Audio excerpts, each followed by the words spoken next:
Hello guys, and welcome back to Civilization 5 with the Brave New World expansion, and once again playing as Germany on our way, hopefully, to a cultural victory.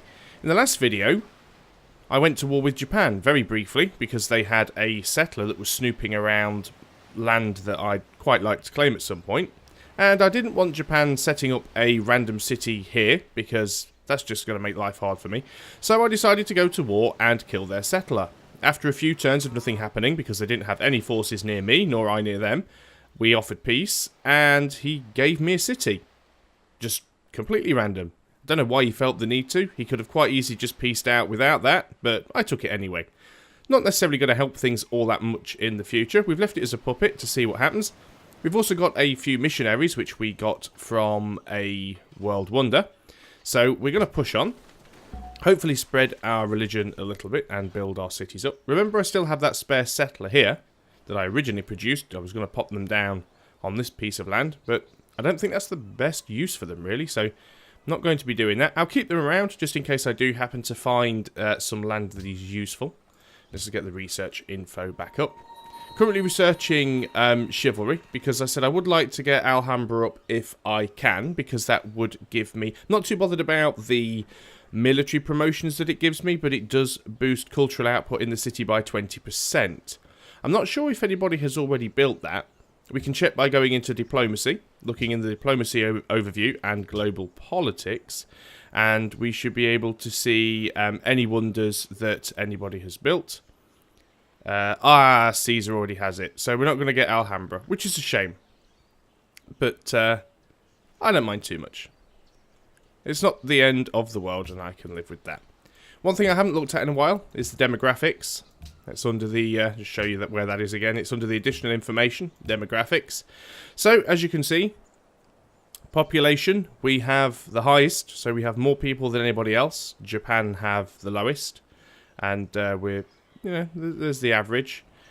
Crop yield, so we're basically producing the most food. Again, Japan the lowest.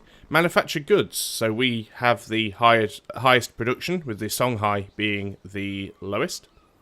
GNP, which is, I think it's basically just gross national profit, how much gold you're making, we're not quite making the most. Currently, it lies with Caesar being the top, and the Songhai being the lowest. We have the most land, again, Japan right down there at the bottom. Soldiers, we're only 4th, so we're kind of in the middle. Now, if we look at the best is Carthage, with 56,500. Now, the average is 37, and we're at 40.5, so we're above the average. We don't have the most soldiers, but we are above the average. Songhai, again, being the worst. Approval, happiness rating. We're only 6, which isn't really great. The Incans are top, and right down there at the bottom, we have the Iroquois.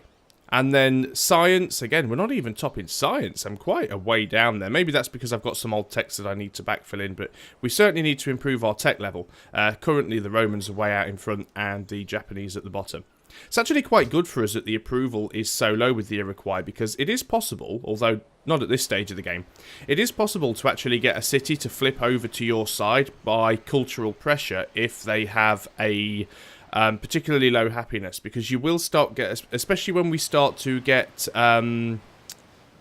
words escaping me, ideologies. Once we get ideologies, if they have a different ideology to us and their people get too unhappy in a particular city, they could flip over to whoever has the most cultural influence on them, which hopefully by that point in the game should be us.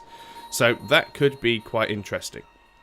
Okay, these brutes have their embarkation promotion, so we're going to leave them down here, and these archers are going to move on to this hill just so they've got better line of sight onto this hex should they need it. These missionaries are going to spread to Hamburg. Now you can already see during the last turn that we've actually gained more followers for Voltology, but we will spread religion anyway, so that should be enough to make Hamburg now follow Voltology. Now we are going to move these guys down, and we're going to try and get them and spread to this city here. Now, you can move missionaries and great profits through somebody else's borders, whether they're open or not. Open borders is better, because you can just freely move around within their borders. If you have closed borders, and you move in, every turn where the missionary or great prophet ends a turn inside somebody else's borders, and their borders aren't open, they actually lose some of their religious strength. So their religious strength is how much power they have to spread their faith. So they do get a kind of attrition for being in somebody else's borders if you don't have open borders with them, which is another reason why you want to avoid opening your borders to other civilizations if you can. It helps to stop them spreading religion to you.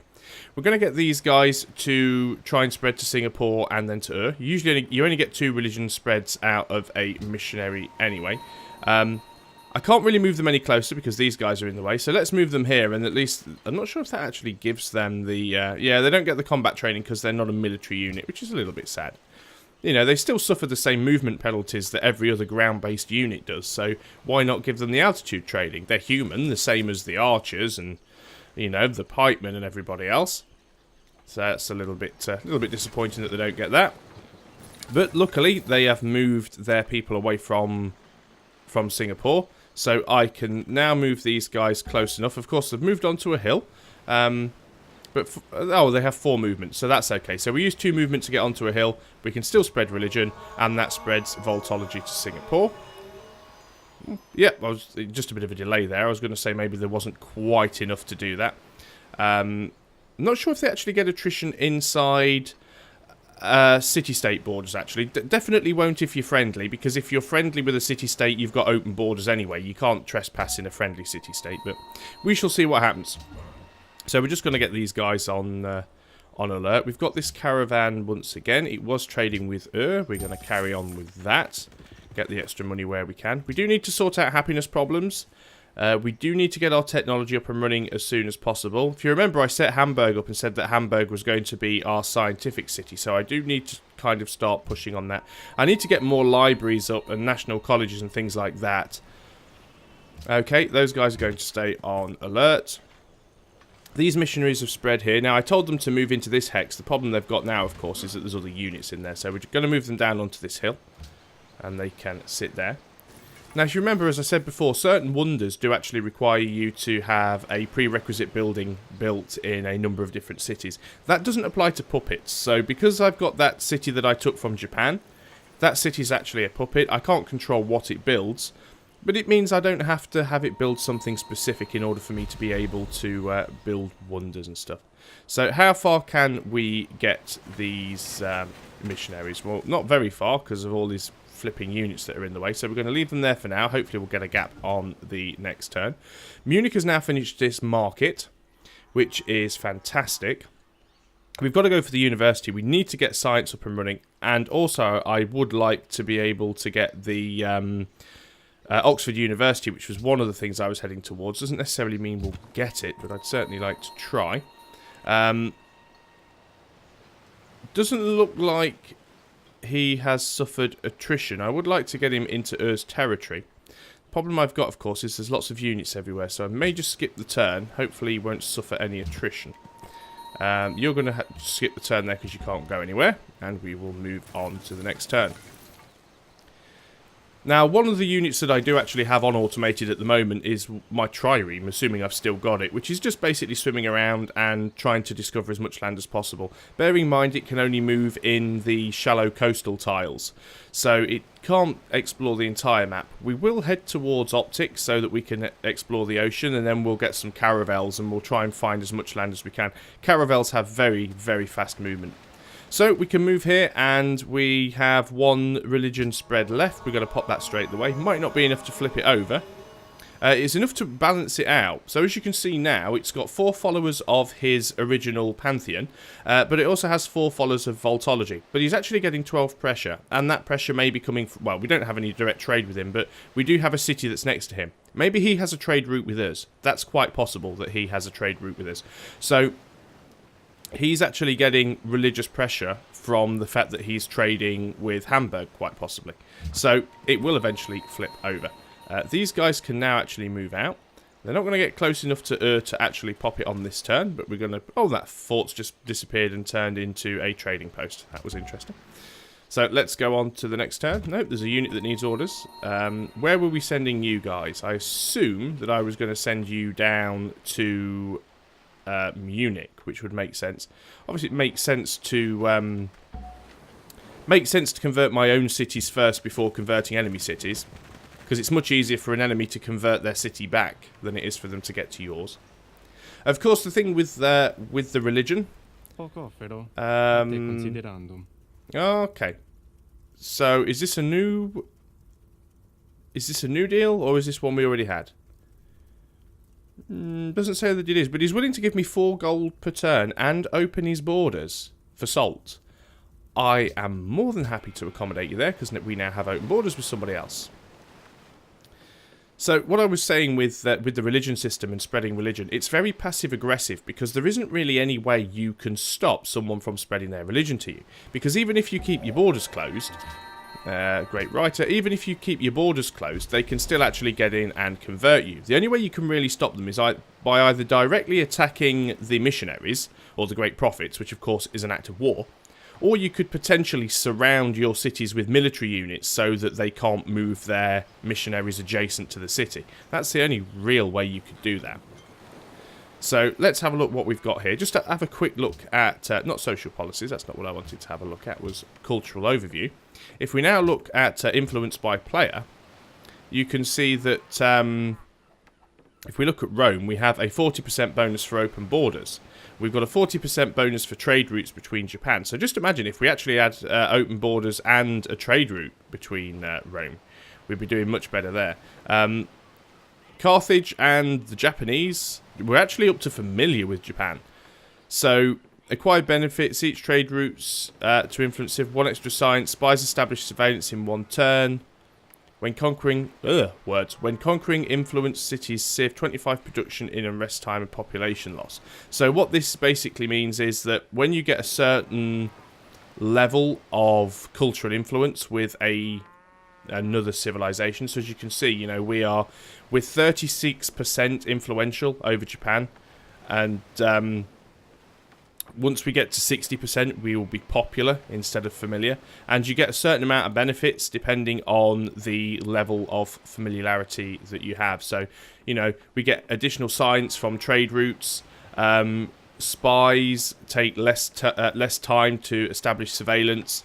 And if we were to conquer a city, we'd actually get a reduction in unrest time and population loss. Because, of course, if you're capturing a city and the city actually likes your culture, they're going to be more happy that you're taking them over anyway. They'll see you as a liberator.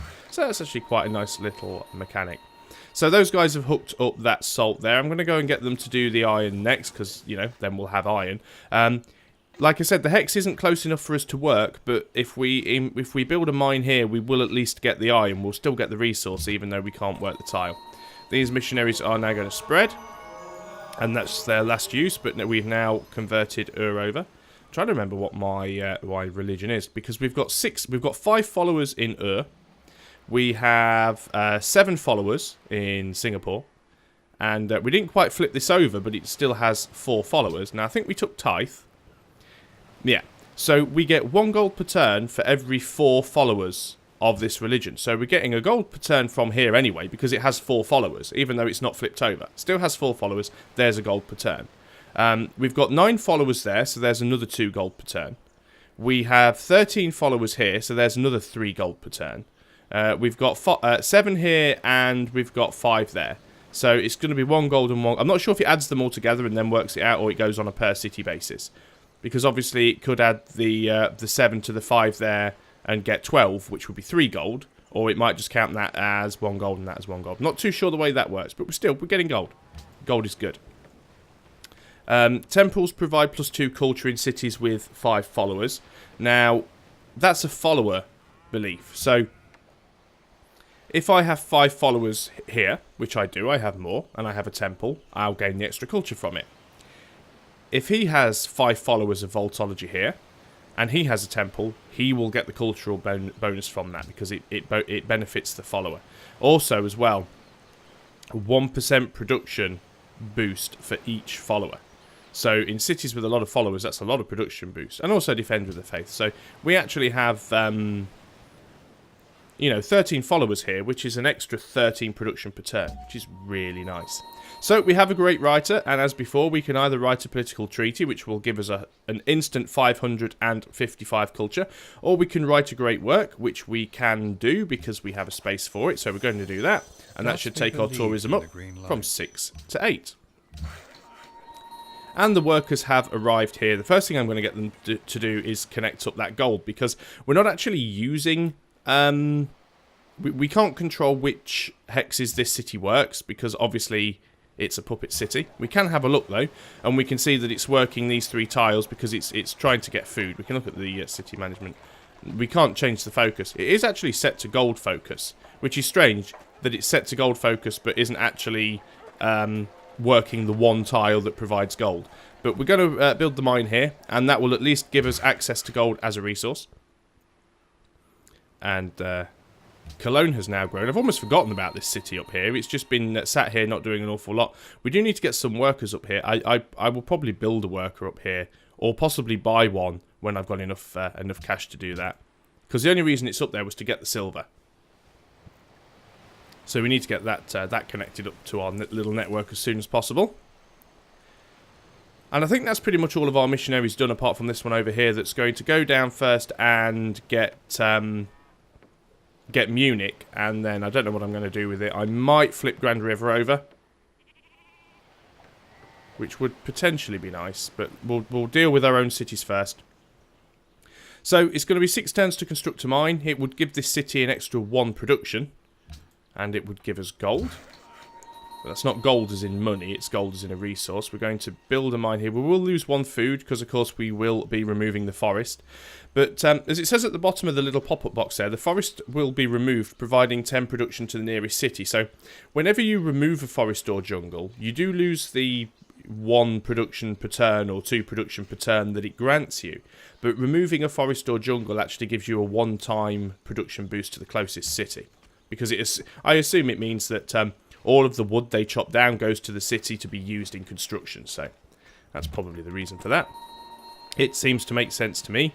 Let's get these guys around as quick as we can. The only thing I want to avoid happening is the Iroquois borders expanding out to here or here, because that will block me from being able to move through the shallow ocean, the shallow water tiles, really.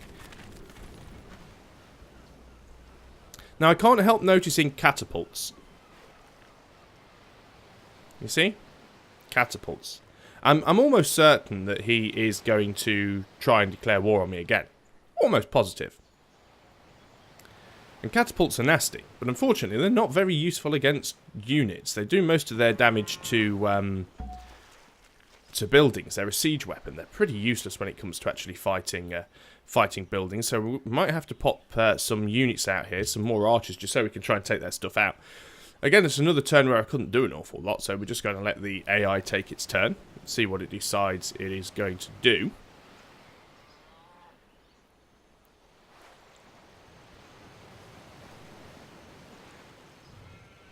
Might even be able to drag somebody else into the war. It's a possibility. I mean, I am friends with the Incans.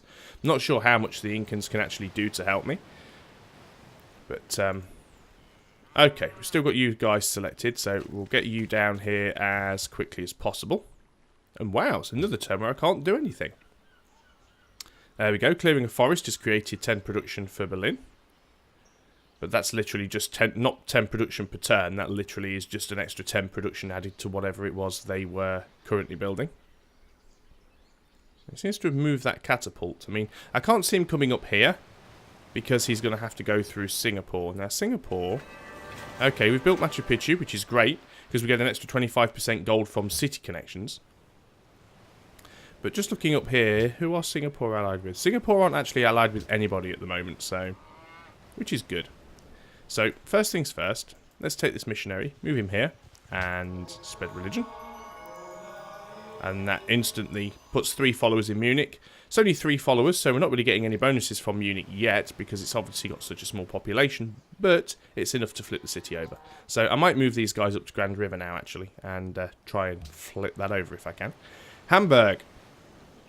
Got to go for that university. This is supposed to be my science city, and we are currently not ahead on science, let's put it that way.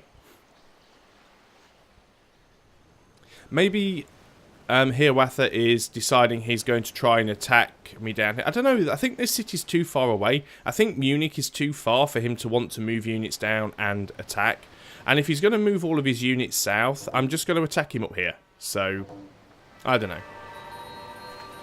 And we have built Angkor Wat, which gives us culture, and gold cost of acquiring new tiles is reduced in every city, which isn't particularly useful, but we've got it nonetheless. We've discovered more ancient ruins. Peace treaty with Japan has now ended. Salt and silver to the Incans we were doing before. That's now ended, but we'll have a look and see if we can renew that. We're not going to need silver for much longer, to be honest, because we're going to have our own. But he still has spare. In fact, will he open... oh no, we already have open borders. Okay, fine. We'll carry on with that then and strengthen the friendship of our empires. Okay, Berlin University. Let's get some science going. A unit needs orders, which is the missionary. Now, what's the best and or safest way to get you to Grand River? Probably from there, and then popping them over. If you can actually get missionaries and great profits into the hex adjacent to the city, even if it's a water hex, you can still use them in the water. So you don't have to be on land, providing you are adjacent to the city. The same goes for various other units like great merchants. If you take a great merchant to a city-state, you only need to be within their borders, so it can be a water tile. And also, if you're using a great musician for a concert tour, you only need to be within another civilization's borders, and again, that can be in a water tile. So, Kiev are now happy with us because we have a great profit. Not that I asked for one. We'll sort that out in a moment. The Golden Age has also ended. So much stuff going on. Okay, let's have a look. Rome has started worshipping a pantheon of gods. They have chosen the belief god of the open sky, so they get +1 culture from pastures. So either they're really short of things to choose from, or they have a lot of pastures. The Incans are no longer the ally of Kiev, and that's probably because we've actually gained 40 influence with Kiev. Mind you, we haven't taken over the Incans as allies, so it's probably not us. But Kiev are now our friends because we built Angkor Wat, and because they are a cultural city-state, they actually give us +6 culture per turn. They also given us permission to move units through their territory. Brilliant. Golden Age has ended. Now we have another great profit, which I didn't really want and or need. So what I forgot to do was go over here to Faith and change this from Save to Great Profit and put it on to Remind Me Later. We've got 3 options at the moment. Save for Great Profit, Save for Missionaries, or Inquisitors. I don't very often use Inquisitors, but let's put that on to Ask Me Later, which is what I meant to do. What an Inquisitor does is an Inquisitor will remove faith from a city. So if you basically go to a city, because a city can actually be worshipping multiple faiths, depending on how many different pressures it's got coming in. You can actually send an Inquisitor to a city, and the Inquisitor will remove every worshipper of a faith that isn't yours. So we're going to take this great profit. And what I think we're going to do is... Well, it's recommending there. I wanted to build a holy site. That was the plan. I could just use him to go and spread some religion to a few more cities, but not an awful lot of point in doing that at the moment. So I'm going to build a holy site, which will give us more faith per turn, which can be useful later on, because we might be using our faith to actually purchase great people, which is something you have to unlock via social policies. Japan is trading with us. You can see they have a little trade cog there.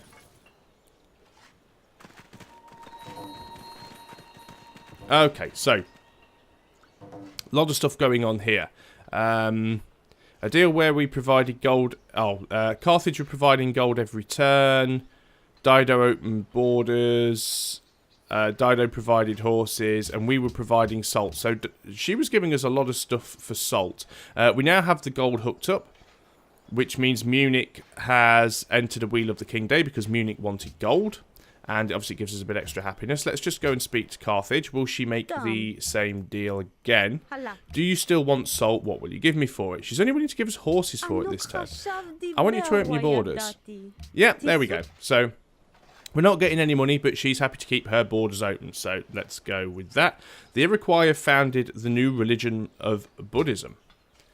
Where's their city there? So as you can see, they now have Buddhism. 7 followers with 30 pressure, but they still have 2 followers of Voltology there. So might be able to continue to put some religious pressure on them.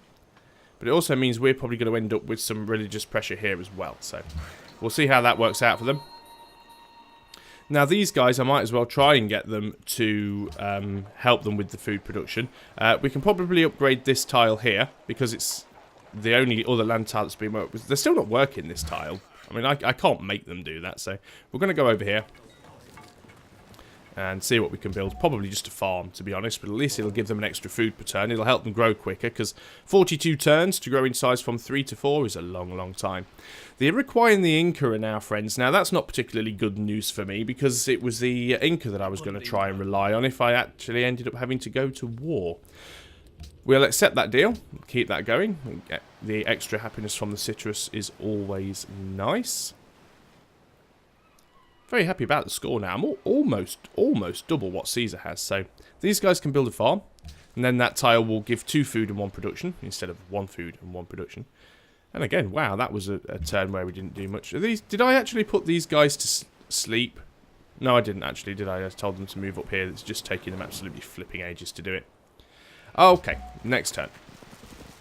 They would have moved anyway. It's just it always makes those moves at the end of the turn. Okay, Carthage wants to be friends. I am going to go for that. It's always good to have friends in a cultural game. The more friends you have, the less likely people are to go to war with you. And it also means that having friends means you've got more people likely to want to open borders with you, which is always a good thing. One of the things that can stuff a cultural victory up the most is having the other players or the AI just refuse to deal with you, because that puts you in a really bad spot. Can't move into this hex now because his flipping caravan is there, but I can move up onto the hill, which means I can get there for next turn. The workers have now built that road, so we have connected Hamburg up to Berlin, and Munich has now finished its university. So what should we go for here? I'm not sure we're really working any water tiles at the moment. There's not a lot of point having much else. I think we should have an amphitheatre, just because that's going to give us an extra culture per turn and another great writing slot. And at the speed we're churning out great writers, we're definitely going to need those. These workers have now finished with that road, which is brilliant. So they can come down here and get that wheat hooked up. I mean, look at that. They've just moved 4 hexes. 4 hexes in 1 turn, and they only have 2 movements, so double movement on roads. This great prophet, construct a holy site. As you can see, we now have this holy site that still gives us +2 construction per turn, because it's on a hill, and it gives us 6 faith per turn if it's being worked. Let's just check if it is. Yeah, it is. See, the AI is on default focus at the moment, but it's relatively sensible. It works most of the tiles that it deems important. I don't think I need to have tiles specifically locked at the moment, but it knows what it's doing. I do that, it just goes on to leaving one unemployed, but yeah, it's doing quite well actually. It's working all of the important tiles, put it that way. There's a couple of production tiles here that it isn't working. Of course, if I put it onto production focus, it would move people around to do that. What have we got? We're on the university, which is going to be 1 turn. On default focus, it's still going to be 1 turn, so I might as well just leave it on default focus for the time being. So you guys can build a farm, which will give us 5 food here instead of 3, so that'll be a nice tile to work. And on to the next turn again. I do hope it's not going to be another few turns of just clicking next turn, next turn, next turn. But there again, you get into the sort of 200s, 300s, and I'll end up with videos where an entire 30-minute video ends up being like 3 turns because there's just so much to do. It's always the thing with grand strategies. I think people that play games like this but don't give them a chance, it's very easy just to think that you never do anything. You could be brand new to the Civilization franchise, you could start a game, you could spit out a worker, put everything on automated, and just sit here, and all you have to do is once every 10 turns pick a science or choose a construction. And I think that's what puts people off. It's only when you start playing it and really getting into the game that you realise there's quite a lot to actually do and consider. So we have now finished our construction in Berlin. Now what I would like to do is, to be honest, I'd like to build Oxford University. But I still need a university in Hamburg and Cologne. I'd also like to build the East India Trading Company that still needs a market in Cologne. I don't have enough gold to build any of those things instantly, which is a real shame. Not an awful lot that I want to build anyway. So what I'm going to do for a turn or two, I'm just going to put this onto wealth. Now, you can only choose wealth here when you get, I think it's, wealth is from guilds. Let me just get this right. Guilds, yeah. Guilds enables the conversion of production to wealth, and education allows the conversion of production to research. Now, it's only about 25%, I believe. Yeah, 25%. So, what's happening here? Because there isn't anything that I want to build, I'm taking 25% of my production. So, my production is 30. So, 25% of 30 is, what, 7.5. So, I'm getting 7.5 extra gold per turn by converting a quarter of my production into wealth. The only thing you have to remember if you use these things here is that sometimes the reason you're doing it is because that you don't have anything you want to build. But then later on you might research something else and get a new building, but it won't come up and ever remind you that you need to build something because it will still be just churning out wealth. So I'm only doing this until I get some other buildings up and running. We've finished the aesthetics tree. Now, it may be worth going for exploration. Can't go for rationalism yet. Rationalism gives us science, but we can't really go for that yet. Additional production from coastal cities would be nice, as well as additional happiness. We could also get extra gold from harbours and seaports or lighthouses, extra production, and extra trade in the city with the East India Trading Company. So, we do want to try and get the East India Trading Company.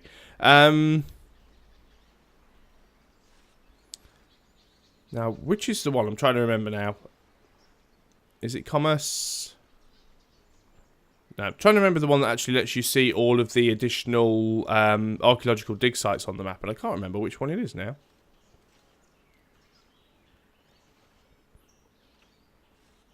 Oh, well, I'm sure I'll find it at some point. Could go for patronage, which would help me sort of not lose influence so quickly with other city-states.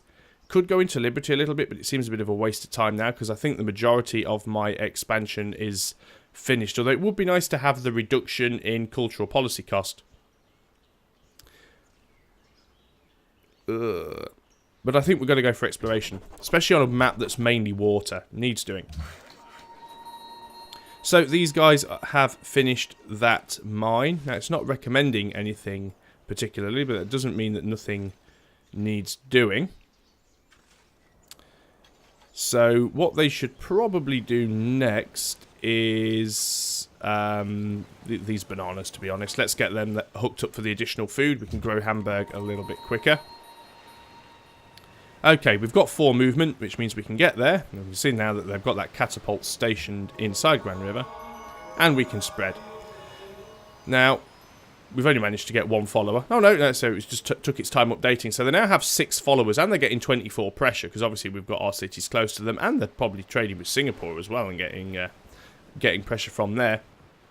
And that might put additional pressure. Yeah, it probably is. Now putting additional pressure onto their capital city. So we could still possibly flip.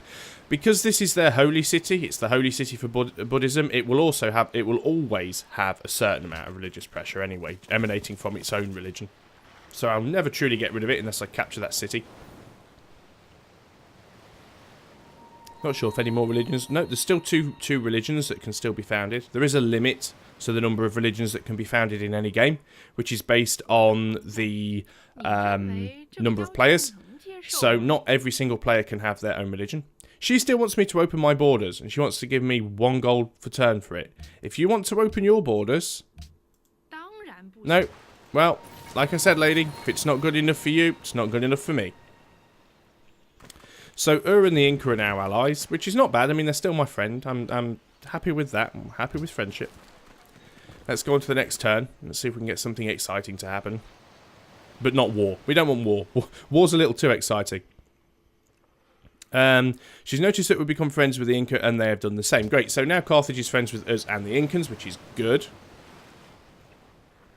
And he's become friends with Carthage. Obviously, friendship agreements are mutual anyway, so we always knew that that was going to happen. We're still not making a huge amount of money, which is a bit of a shame. Vilnius desires spices. Well, I don't have any I can give them. So let's just remind ourselves in Berlin, what were the options that we could have? 2 Colosseums would allow us to build a Circus Maximus.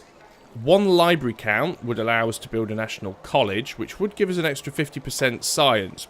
But getting an extra 50% science would mean that the National College would be better off being built in in Hamburg, because Hamburg is going to be the city producing the most science. 34 science in Berlin, only 15 in Hamburg so far, but when we get like observatories there and everything, that will be really good.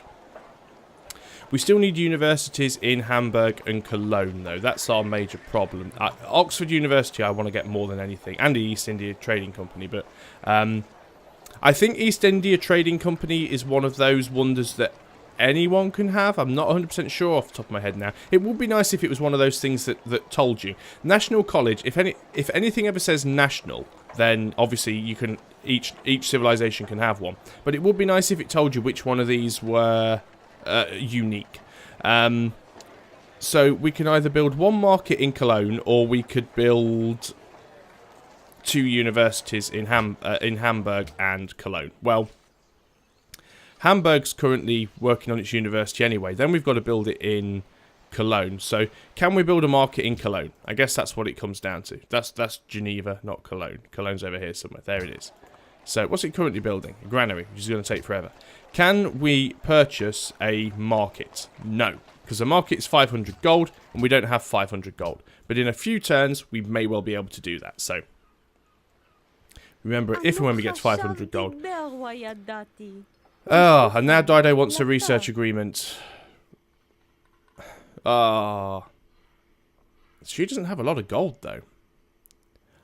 I'm going to refuse for now. It would be nice to have the research agreement, but I can put research agreements into place later on down the line. I'd sooner have the additional gold right now and be able to get some of these wonders built and beat the opposition to them.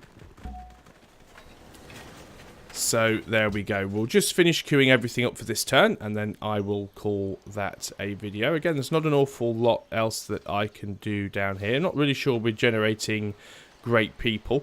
I think what I might do, though, is I might build the castle here, which gives us some extra defense and extra hit points. And that's literally just because it's my closest city to the Iroquois, and I'm almost certain they're going to attack me again at some point.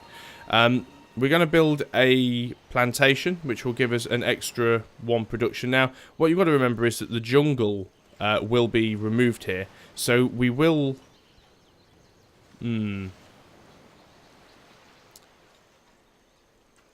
What will removing the jungle do? Removing the jungle will give us -2 food, but it will give us +2 production per turn. Now, where's that science coming from? Is that one of our social policies?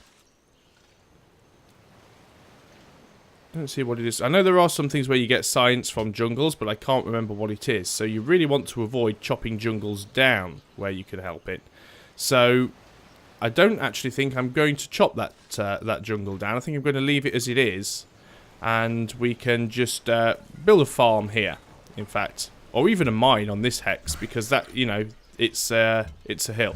So I'm going to stop, cancel last mission, and then when they've got movement, we can build there. Caravan, we were going to Singapore, but we could trade with the Iroquois. Now, if we trade with the Iroquois, as you can see, we will be getting pressure from their religion, but we'll also be adding additional pressure with ours, an extra +6. We'll be getting 3 science and 8 gold per turn, so I'm going to trade with them for now, while we're currently not hostile. And this should mean that, now look at that, you see, they've now got 30 pressure from our religion, as well as 30 pressure from their own. So if we could put just a little bit more pressure on them, we could potentially start flipping their population over to our religion. So that's pretty much all I can do for this turn. I need to wait a couple more turns until I've saved up 500 gold. Then I can buy a market in Cologne, which means I can build the East India Trading Company here in Berlin, which is great because it's a coastal city. And that means because of a social policy we're going to get later, we will get an extra 4 production and 4 culture in the city with the East India Trading Company. So we'll get an extra 4 culture per turn by having the East India Trading Company there. Then we need to get, we've got the university in Hamburg, we need another university in Cologne, which we will start building as soon as we can, and then that will allow us to build Oxford University, hopefully before anybody else. Still 20 turns for a granary. This city's actually growing quite slowly. Main reason for that, of course, is because there's absolutely no food around here. The food tiles are very, very poor with this being tundra, which I always knew was going to happen. Maybe what I need to do, actually, is get a workboat up here, because this tile is actually being worked. So producing a workboat, I don't have to produce the workboat from this city. I could produce a workboat from... Actually, that's what I'm going to do. 32 gold per turn. If we change production to a workboat... Now we're down to 24 gold per turn, so as you can see, we were making an extra 8 gold per turn, it was being rounded up. But 2 turns to get a workboat, and then we can go and grow Cologne a bit quicker. So that's pretty much all I can do for this turn and this video. And once again, I hope you're still enjoying the series. And remember, if you do have any questions, either get in touch with me or leave them in the comments. I'll do my best to answer them for you if I can. And I will see you next time. So until then, goodbye for now.